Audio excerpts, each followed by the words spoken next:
শুভ সকাল বন্ধুরা। যেরকম মিউনিসিপ্যাল কর্পোরেশনের আগে তোমরা জানতে যে সাব ইঞ্জিনিয়ার সিভিল ইলেকট্রিক্যাল আর মেকানিক্যাল বের হয়েছিল, যেটা উইথড্র করেছিল, নোটিফিকেশানটা ক্যান্সেল করা হয়েছিল, সেটারই আবার ইন্ডিকেটিভ নোটিফিকেশান যেটা কমিশন পাবলিশ করলো।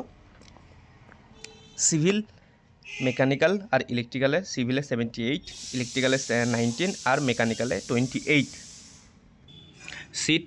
আর যেখানে ডিটেল অ্যাডভার্টাইজমেন্ট আর বা আদার্স যে ইনফরমেশনগুলো আছে, pay scale, breakup, vacancy, eligibility condition, যেগুলো তোমার স্কিম অ্যান্ড সিলেবাস, সেগুলোর ওয়েবসাইট, যে মেন ওয়েবসাইট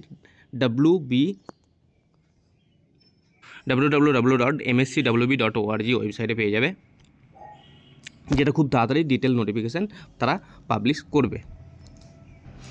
আমরা যদি এখন কমিশনের ওয়েবসাইটে দেখি তাহলে দেখবে এখানে যে অ্যাডভার্টাইজ নাম্বার 1 যেটা সাব ইঞ্জিনিয়ার সিভিল ছিল, 2তে মেকানিক্যাল আর 3তে অ্যাডভাইজার নাম্বার যেটা ইলেকট্রিক্যাল ছিল, যেটা ক্যান্সেল করা হয়েছিল ওবিসি রিলেটেড কেসের ব্যাপারে।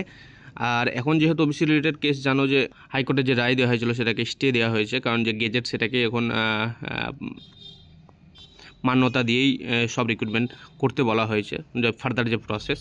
তো এটা ফাইনাল ভার্ডিক্ট হয়তো সে সেপ্টেম্বরের ফার্স্ট উইকের মধ্যেই হয়ে যাবে আশা করা যায়, কারণ সুপ্রিম কোর্ট থেকে হাইকোর্টের ওপর বলা হয়েছে যাতে যেই কেসটাকে তাড়াতাড়ি সলভ করা হয়। তো নেক্সট যে ভার্ডিক্ট আছে সেটা মানে সেপ্টেম্বরের ফার্স্ট উইকের মধ্যেই আছে।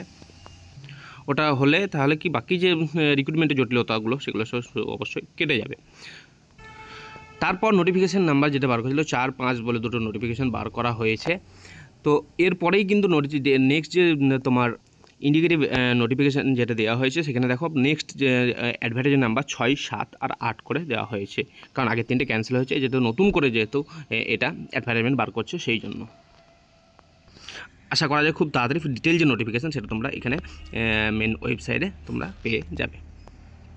তো তোমাদের প্রিপারেশান এগিয়ে নিয়ে যাও, পড়াশোনার যে স্পিড সেটা একটু বুস্ট করো। চলো, সবাই সুস্থ থাকো, ভালো থাকো, নিজের প্রিপারেশান এগিয়ে নিয়ে যাও। কোনো কোশ্চেন থাকলে অবশ্যই কমেন্ট সেকশনে জানাবে।